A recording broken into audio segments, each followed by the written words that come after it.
Well, folks, it's getting hard not to start dreaming at this point. We're reaching the business end of the season, and we still find ourselves very much in the promotion mix. Hello and welcome to part 125 of Backing the Boro. I'm Kev, and coming up on today's episode, we're at home against Fulham, then away against Leeds, both in the Championship. Since you were last with me, we've gone on another one of our nice little unbeaten runs. Not as many wins in there as I would have liked. We're rotating draws with wins, and weirdly we've reversed the form that we've had in our previous 3 seasons in the Championship, because we're now winning all our away games but only drawing our home games. So apparently we're now a better team away from home. I've changed nothing on the tactic. It just seems to be sometimes we're good at home, sometimes we're good away from home. It would be nice if for this run-in we could just win all our games and go and win the league, because the table is looking... it looks winnable. We're only 3 points behind Huddersfield, who are top of the table. We're level on points with Leeds, who we play today. We're comfortably clear of the playoff positions. It's definitely an opportunity, and one that we need to capitalise on. And weirdly, we're doing it without having a free scoring striker. Ali Afsharian still our top scorer for the season on 9 league goals. So we've just got a lot of good strikers. We rotate them around, and as soon as they stop scoring, we bring another one in. It seems to be working. This is the team we're putting out there for today. We've got Hugo in goal, a back four of Sheridan, Sawyer, Taggart and Ashworth, with Barber, Barron and Anderson in midfield, and then Ball in behind Hull and Stainsby. Let's get into the game and hopefully break our run of home draws, obviously in the right direction. We really don't want to lose this game. It's my hat off centre. Very upsetting. Right, there we go. That's right. A few people asked last time we played Fulham if that's the Josh McDonald when he scored a hat-trick against us. It's not. It's a different Josh McDonald. The Josh McDonald is playing down in League 2 where you'd expect him to be. That fella just copied his name and decided to score goals against us on a fairly regular basis. I would click on his name and prove it, but obviously if we click on an opposition striker, he's guaranteed to score. The fact that we've already talked about him means it's pretty likely he's going to score against us, but if we click on him, it's absolutely guaranteed at that point. So we need to make sure that we don't get involved in any of that. Right, we've got a little bit of a break on here. It's with Stainsby, plays it to Ball. Ball breaks through and hits the post. That was a big opportunity early on. James Ball is starting to come back into some decent form again. He had that pretty rough spell during the middle of the season. He started the season brilliantly, couldn't get in the team for a lot of the middle of the season, but over the last half dozen games or so, he started to rediscover some of his previous form, and Ball was in again there, but couldn't get on to the end of it. And Ashworth's picked up a knock. Do we have anyone on the bench who can come on and play right back? I don't think we do. It'll probably be a case of Sawyer moving over there if we have to make that change, but hopefully we won't have to. Ashworth crosses towards Hull. It doesn't get anywhere near him, but falls to Barber. Barber plays it back to Barron. Barron's got lots of space to Ball. Now Hull. It's Anderson forces a good save out of the Fulham keeper, and we've now had 2 very good chances in the first 17 minutes of this match. We need to capitalise on some of these chances soon, or else Kev's going to be grumpy today, and Kev doesn't want to be grumpy today.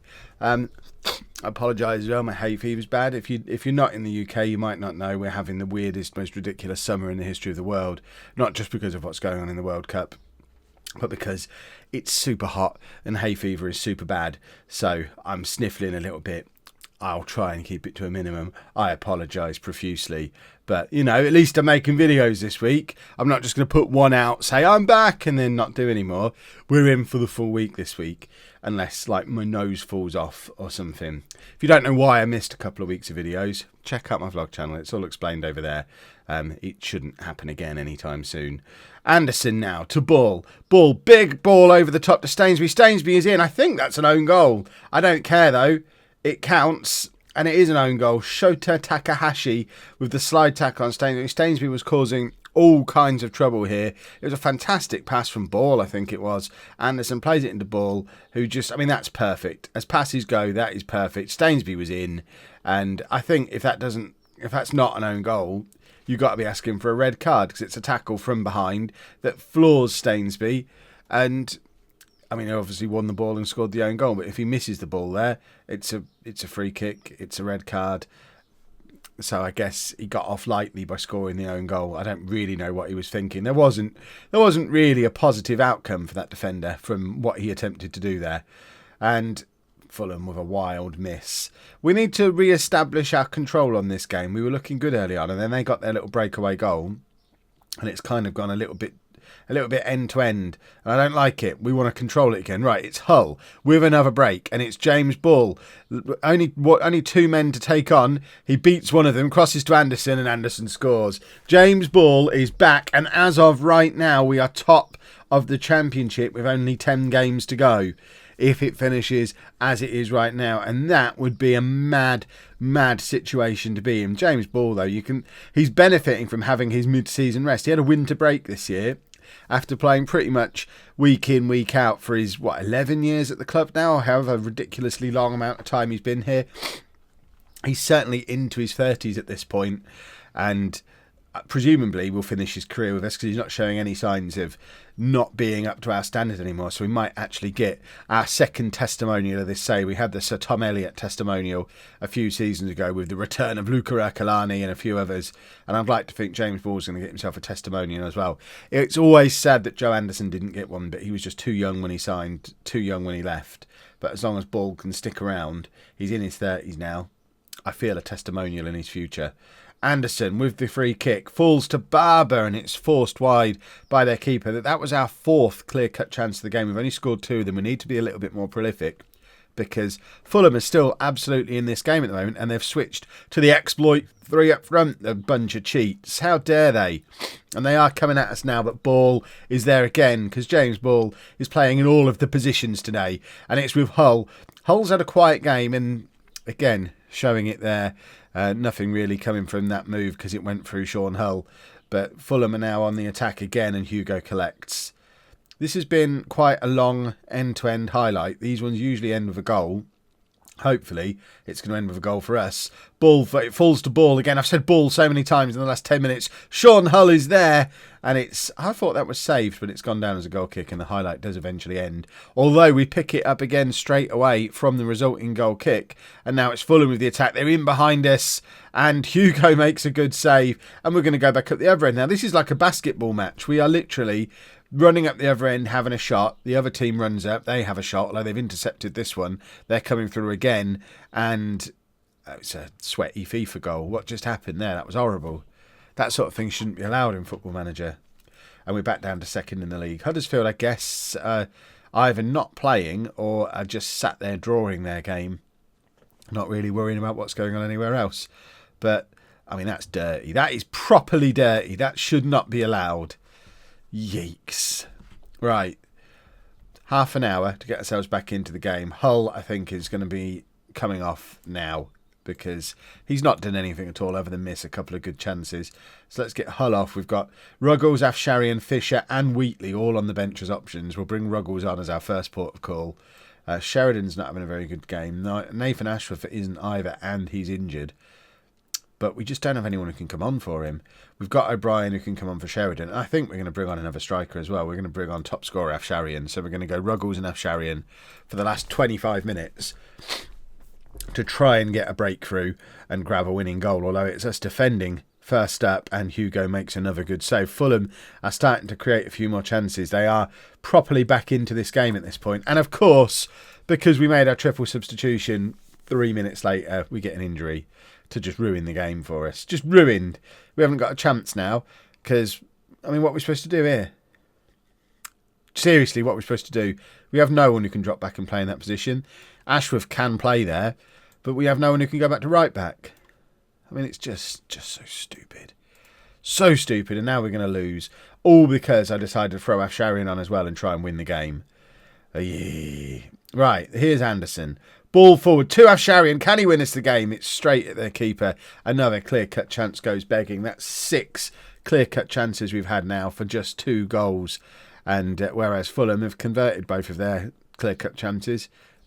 So, I mean, it's clinical finishing has been the difference. And I guess that I'm talking about how good all our strikers are, but when you've not got someone who's breaking out and scoring 20, 25 goals, that does suggest they're not prolific enough. And I think when it comes to, let's say we were playing in a different division next year, we don't want to tempt fate too much, but, oh, that's a poor goal to concede.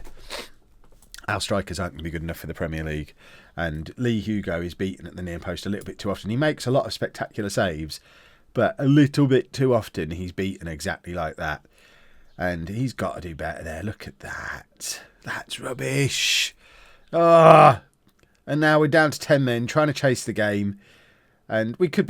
Oh, and now Hugo's injured. Fantastic. Because we don't have a backup keeper in the squad, really. And it's a hand injury. I hear hands are quite important for goalkeepers. Yeah, I know I've not selected a goalkeeper. James Ball. We know he can play everywhere. Well, that has gone from being a game we were completely in control of to just being an absolute disaster, where we've lost 2 key players to injury and James Ball's still wearing his outfield kit. I'm pretty sure he's supposed to put a goalkeeper's shirt on. In fact, Sawyer is wearing the goalkeeper's shirt whilst playing in defence, and James Ball is playing in goal wearing an outfield shirt. I don't think that's allowed. What's happening there? Well, that was a disaster. Hopefully we'll have better luck against Leeds. Let's see what's wrong with Hugo. I imagine that's his season done. Taggart is out for the rest of the season. Hugo is out for the rest of the season. Goody. Well, I can't even keep track of how many changes we've made for this game. Let's try and work it out. Griffiths comes back in goal for the first time all season, maybe? Yeah, it's his first game of the season. I mean, he's going to be fine. He's played 18 games for us before and conceded 45 goals. That's 11 goals conceded from 4 appearances last year.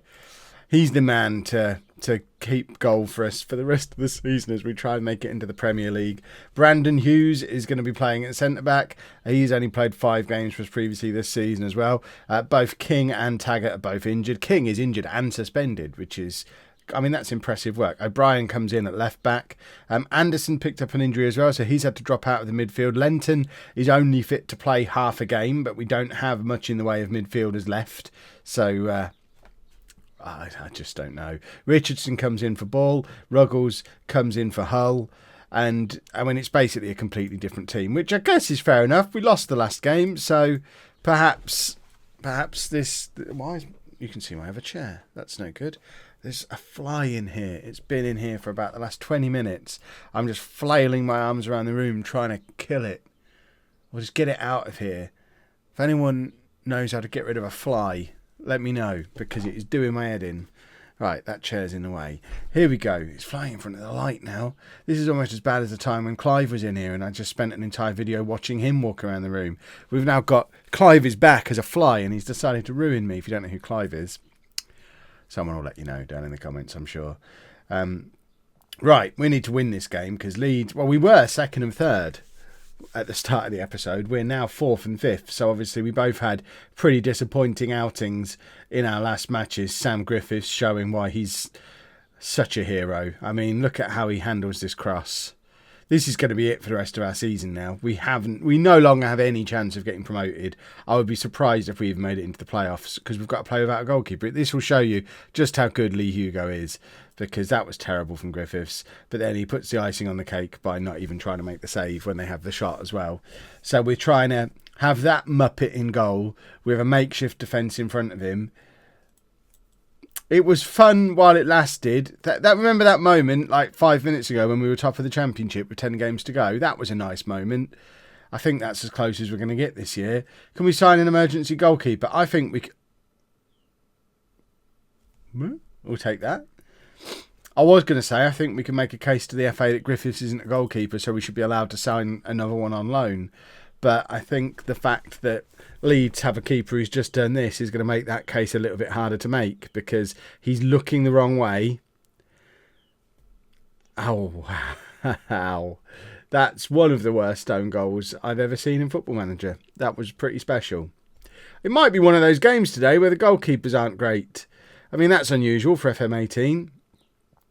So, Leeds are on the attack again. Obviously, we don't have much of a defence to try and stop them from doing that. But at least if they get through, we've got Sam Griffiths there to protect our goal for us. He made a save. He only made a blooming save, and we're up to 3rd in the league to celebrate the fact that Griffiths made a save. Huddersfield are messing up again. They're losing for the 2nd game in this episode. Nobody wants to get promoted from this championship this season. It would be interesting to get a rough idea of how many points a top-of-the-table championship team is typically on after 37 games. I would suggest it's usually a lot more than 65 points. But we're all just losing. There's only 5 points separating first from seventh with 9 games to go because everybody just keeps losing. You get a little bit too high and then you start losing games. So I guess that's the one thing going in our favour. We are kind of staying in touch with what's going on above us. And if Hugo can have a miraculous recovery, I mean, I actually think Lee Hugo with one hand would be a better bet than Sam Griffiths. So if the game gives me that as an option at some point, I'll happily just stick a boxing glove on his broken hand or something, or tie it to his leg so that he doesn't break it any further. Just get that hand out of the equation and he'll be fine. He doesn't need that second hand.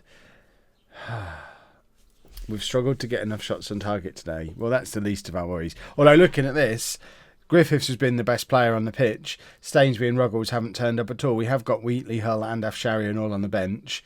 So we have options to switch things up front. But obviously when we made a big change in the last game to try and grab a winner, all that did was meant that when everyone started getting injured, we didn't have any substitutes to bring on. So I'm a little bit wary of making the same mistakes again. Huddersfield have turned things around in their game and are now winning, which puts them 5 points ahead of us because the rest of us are losing as usual, or not winning as usual. So Huddersfield are trying to make a little bit of a play for the Premier League. That was terrible from Sawyer, but Hughes comes in and makes a saving tackle. But we are still massively under pressure. And remember, we don't have a goalkeeper. Oh, dearie me. Oh dear, that puts Leeds up into the automatic promotion spots now, pushes us down into the also-rans down in the playoffs. I genuinely don't know if we'll win a game again for the rest of the season with this goalkeeper. Is this what it was like watching Robbie Nadat for all those seasons? I kind of put that out of my mind. But, oh dear, Lee Hugo. Anyone who doubted him, this now shows you just how good he is, because this is the alternative. Griffiths is apparently a 2.5-star keeper. Hugo's only 3.5-star. The difference between the two of them, though, is astonishing. And look at that, 3 6.1s. I'm doing a triple substitution again. I've learnt nothing. I can't be doing with players on the pitch on a 6.1. That's just a joke. So Afsharian, Wheatley and Sheridan all come on, and hopefully there'll be a goal or two amongst Wheatley and Afsharian, and can get us back into this game. Somehow we are still in touch with Leeds, and it's actually the fact we've not had a single shot on target which is causing us problems. Forget Sam Griffiths. I know he's useless, but we've not had a shot on target in the entire game. And it doesn't matter now anyway, because Griffiths has let another one in that he should have saved. Oh, at best we might be able to cling on for the playoffs here, but I think their confidence is gone. How does a team that is the top scorer in the whole of English football, how does that team go an entire game without a shot on target? Just because we've got a different goalkeeper in. It doesn't make any sense. It's all gone wrong. We can tie it all back to that triple substitution in the last game. Preston got a goal back against Huddersfield. It doesn't matter. We're not looking at the top of the league anymore because we've got no chance of getting up there. Oh, at least Ali Afsharian looked happy. Well, that episode was a total disaster. If you've enjoyed it, please make sure you leave a nice big thumbs up on there for me. Subscribe to the channel for daily Football Manager videos. And thank you very much for watching.